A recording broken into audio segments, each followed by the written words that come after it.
பொடி ஏறிக்கிட்டு இருக்குது. இங்கே வந்து சரியான பொடியாக ஏறிக்கிட்டு இருக்குது.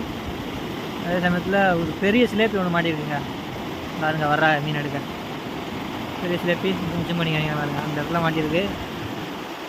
அங்கே மாட்டி இருக்குங்க ஒரு பெரிய சிலேப்பி. அதை எடுக்க வந்துக்கிட்டு இருக்காங்க. அங்கிருந்து பார்த்து வர்ற மீன் எதுவும் மாட்டி கிடக்குறாங்க. நல்லா முரட்டு சிலேப்பி, சிவப்பு கலர் சிலேப்பி, ரோஸ் சிவப்பு மாதிரி இருக்குல்ல அந்த சிலேப்பிங்க.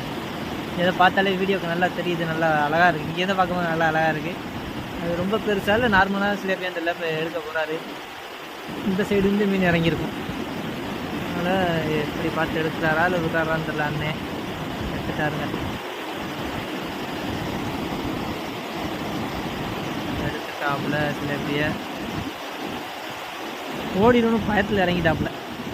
ஏன்னா என் பக்கத்தில் உட்காந்துருந்தாப்புல ஓடிடுச்சுன்னா அப்புறம் வேஸ்ட்டாக போயிருந்தேன். ஆழத்துக்குள்ள இறங்கி இப்போ நடந்து வந்து எடுத்துக்கிட்டு இருக்காரு.